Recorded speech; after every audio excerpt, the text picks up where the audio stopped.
Just let me know when you're ready, bro. Yo, I'm ready.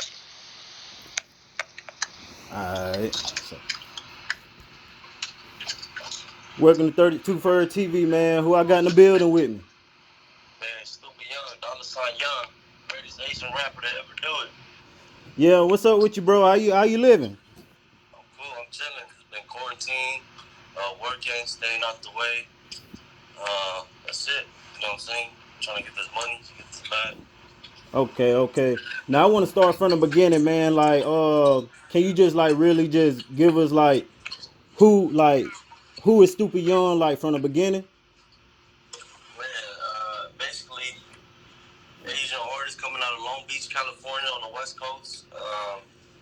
I grew up, kind of rough, in and out of jail, juvenile hall, went to prison.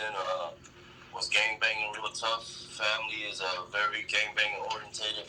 And just found my way through music. Made a way of living, made a way through music, and never looked back since.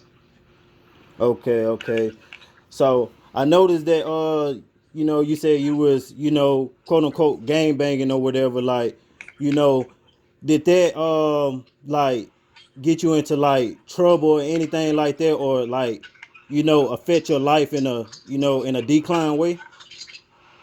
Say that again. Say that last part again. Like, do you feel like was gang banging, like, did it bring like a decline to your life or like anything like that, or give you any kind of setback? Yeah, hell yeah. I mean, shit. When you from a gang and you active, put your life on the line. You gotta move different and shit. It's gonna set you back in certain shit. You're gonna do time for it. You're gonna put your life in danger for it. And I felt like it set me back, but I felt like it also made me who I am. So I won't regret it, or I won't change nothing about it. You know what I'm saying, or anything in that nature. Now, with your career going the way that it's going right now, what would you say what was your biggest accomplishment? My biggest accomplishment Yeah. of music, Yeah, or off just in music. general. Off music. I think my biggest accomplishment is shit, everything. I think really making a way for myself. Like, I never thought I would own a house and own my own house and have all these cars and jewelry and shit. You know what I'm saying? Of music, basically. Because where I come from, that shit, like, Long Beach ain't a bad city, you know what I'm saying? But in some parts, if you don't know where you're going and you don't know about it, then yes, then you will get So fucked over. But it's like where I come from, a lot of dudes risk their life hitting licks, selling drugs to buy the shit that I got, that I did, that I got legally. You know what I'm saying? yeah. So So yeah, like, for sure. so being from Long Beach, like, you know, was you like, did you grow up listening to like Nate Dogg and Yeah, hell yeah. Nate Dogg, Snoop Dogg, a little bit of Warren G, for sure. We grew up off that, for sure. so like, is you tapped in like with the newer artists, like, like OT and Yeah. Yeah, OT was on my last album. Me and Vince Staples, he probably gonna be on my new project. Savvy Third and all them. I'm tapped in with all the new up and coming Long Beach artists. Okay. So, man, breaking news today, how you feel about, Trump, doing the whole clemency for Kodak Black and other people. I feel like, I ain't really into much all the politics. I feel like both, both of them presidents bullshit. But I feel like he did that as a all right, I'm gonna leave, but I'm gonna leave with a bang.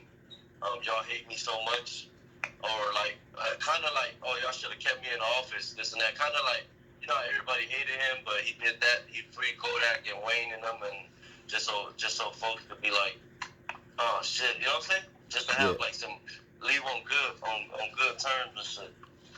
Yeah, I feel you on that. I feel That's you just on. that's just my guess and my opinion and shit, because that was a random gesture, and I feel like he did that to be like, all right, y'all wanted me out the office when I'm gonna do this, and so people be like, oh damn, we should have kept him in the office and shit like that. So with him being out and shit like that, do you think like the whole COVID stuff like that gonna get better? I hope, shit, man. I hope maybe so, cause who knows? Like we really don't know what he was, if he was trying to help it, if he wasn't trying to help it. Like we really don't know, because he could say he did this and that, but if he didn't really do nothing, and Joe Biden come and Joe Biden do some really take action, it could get better. I'm hoping, shit. This shit is not cool. Okay. Now, man, like I noticed, man, you know what I'm saying, I just got tapped in with you. You know what I'm saying? Like I was watching Bootleg Kev. He was you said something on there where you was locked up at one point and you made a gospel song in order to. My bad, bro. You was breaking up. Yeah, it was a story where you did a gospel song in order to knock some time off your sentence.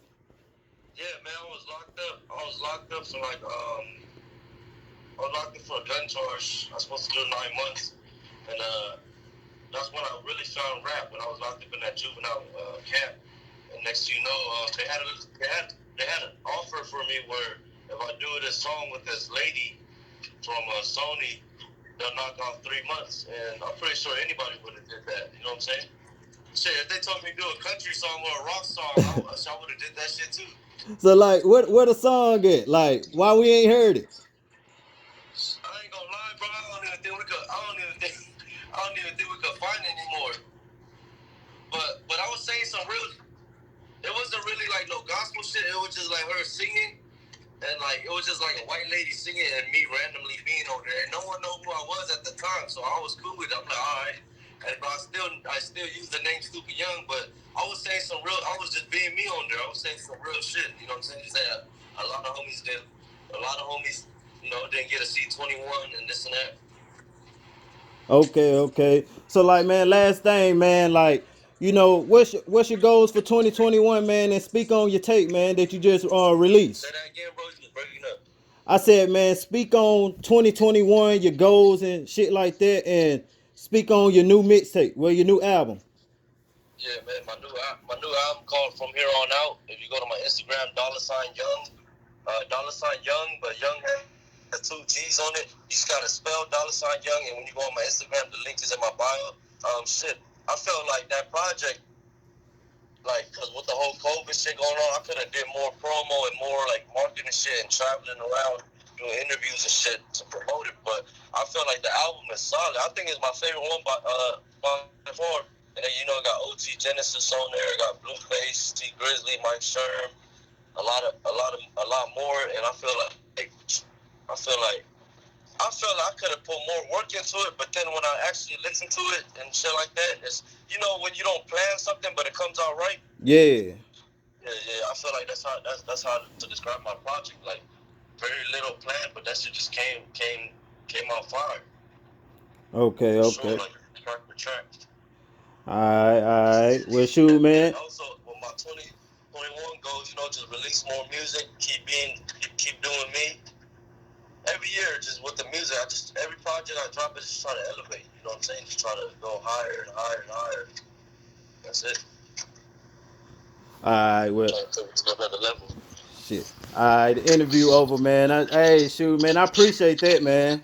You said what, bro? I said, man, the